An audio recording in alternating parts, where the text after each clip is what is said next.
अब सवाल ये है, what do you understand by pricing और valuation of a bond? How do you find out price of a bond? How do you find out value of a bond? That is the question. And the answer, friends, is very simple. The answer is very simple. Why the answer is very simple? Because answer is same as you found out using the discounted cash flow method.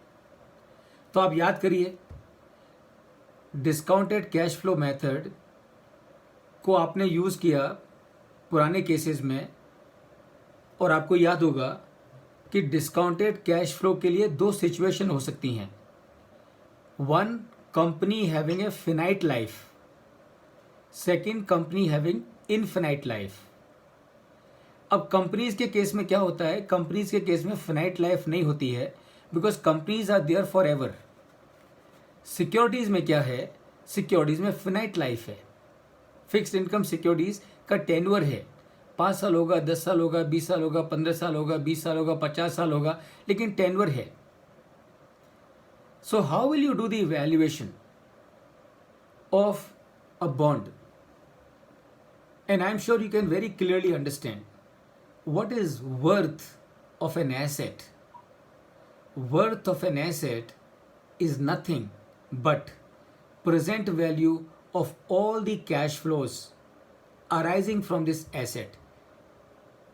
I hope you understand. Ankur, do you follow me? Puneet, do you follow me? What is the worth of an asset is? Can you repeat, yes, sir? so the value of an asset is what?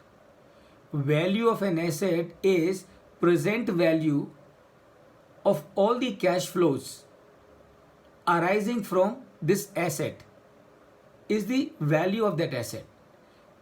अभी हमने जो पहले DCF का method use करके जो valuation किए case studies में, क्या किया हमने? उसमें हमने यही किया ना कि एक्सप्लिसिट पीरियड का हमने कैश फ्लो निकाला, और वो FCFF हो या FCFE हो, और उसको हमने कॉस्ट ऑफ कैपिटल से डिस्काउंट कर दिया, और जो टोटल आया उसको हमने ऐड कर दिया, and that became the value of that company. Do you remember Puneet?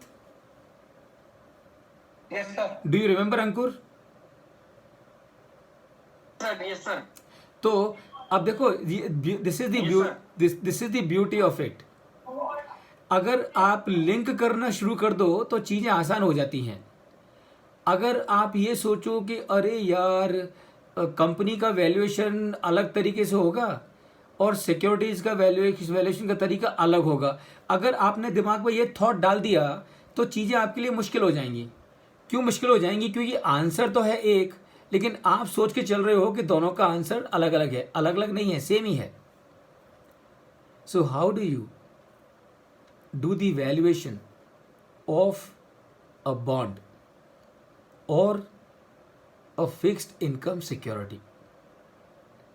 Friends, answer is very simple. How do you do the valuation of a fixed income security? Find out what is the cash flow on this security. What is the cash flow on this security? Number one, interest that you will receive over the term to maturity, and number two, the redemption value that you will receive at the end of the maturity. So this is your cash flow on this security. Now what you need to know, अब जैसे आप company के valuation के लिए cost of capital लेते थे, यहाँ भी आपको कॉस्ट ऑफ कैपिटल लेना होगा, और यहाँ उसको कॉस्ट ऑफ कैपिटल को बोलते हैं YTM, यील्ड टू मैच्योरिटी, या उसको बोलते हैं रेट ऑफ इंटरेस्ट, या उसको बोलते हैं कॉस्ट ऑफ कैपिटल, या उसको बोलते हैं market rate. So basically it is the rate by which you will discount the cash flows, and when you discount the cash flows using this rate, you get the present value of the future cash flows. You add them together and you get the value of the bond. It is really that simple, friends. Okay.